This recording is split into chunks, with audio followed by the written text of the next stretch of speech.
Tagos ang kilig sa tambalan ni na Paolo Avellino and Kim Chu sa What's Wrong with Secretary Kim. Lalo na nung ibuko ni Pepe Herrera na parang mag-asawa raw yung dalawa sa set. At kung sasabihin nilang matagal na sila, maniniwala kami. Sobra talaga kaming kinikilig sa kanila, chika ni Pepe sabay promote ng musical play ng parokya ni Edgar kung saan siya kasama sa cast. Kaya talagang wagas ang tilian ng mga andan sa Gateway 2 kahapon kung saan ginanap ang press con.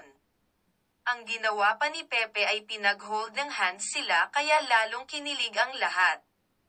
Grabe rin ang reaksyon nang sabihin ni Paolo na si Kim talaga ang nagseset ng tone sa taping nila. Pag high energy si Kim, siya talaga yung nagseset ng tone nung set, lahat ng tao energized din. So parang ngayon lang ako nakakita ng taong ganun na kayang e-set yung energy level ng set, sabi ni Paolo. Produced by Dreamscape Entertainment, directed by Chad V. Danes.